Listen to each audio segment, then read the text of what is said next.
اس بات کو یاد رکھا جائے ہر پیر کے دن اور ہر جمعرات کو جنت کے دروازے کھولے جاتے ہیں.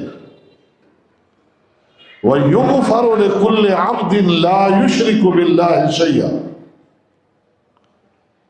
اور ہر اس شخص کے لیے معافی کا اعلان کیا جاتا ہے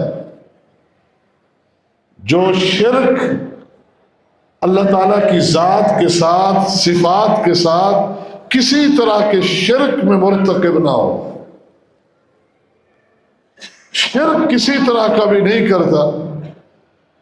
تو ایسے لوگوں کے لیے معافی کے اعلان کیے جاتے ہیں،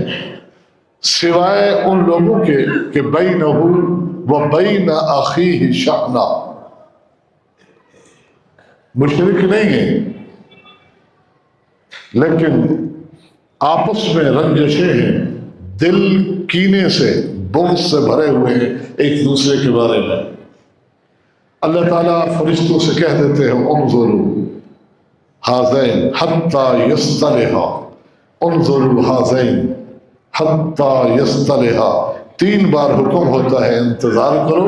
ان کے بارے میں رک جاؤ اس وقت تک جب تک یہ آپس میں اپنے دلوں کو ایک دوسرے کے بارے میں صاف نہیں کر لیتے،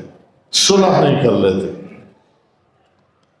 اس وقت تک رک جاؤ، ان کے لیے معافی کا اعلان نہ کرو.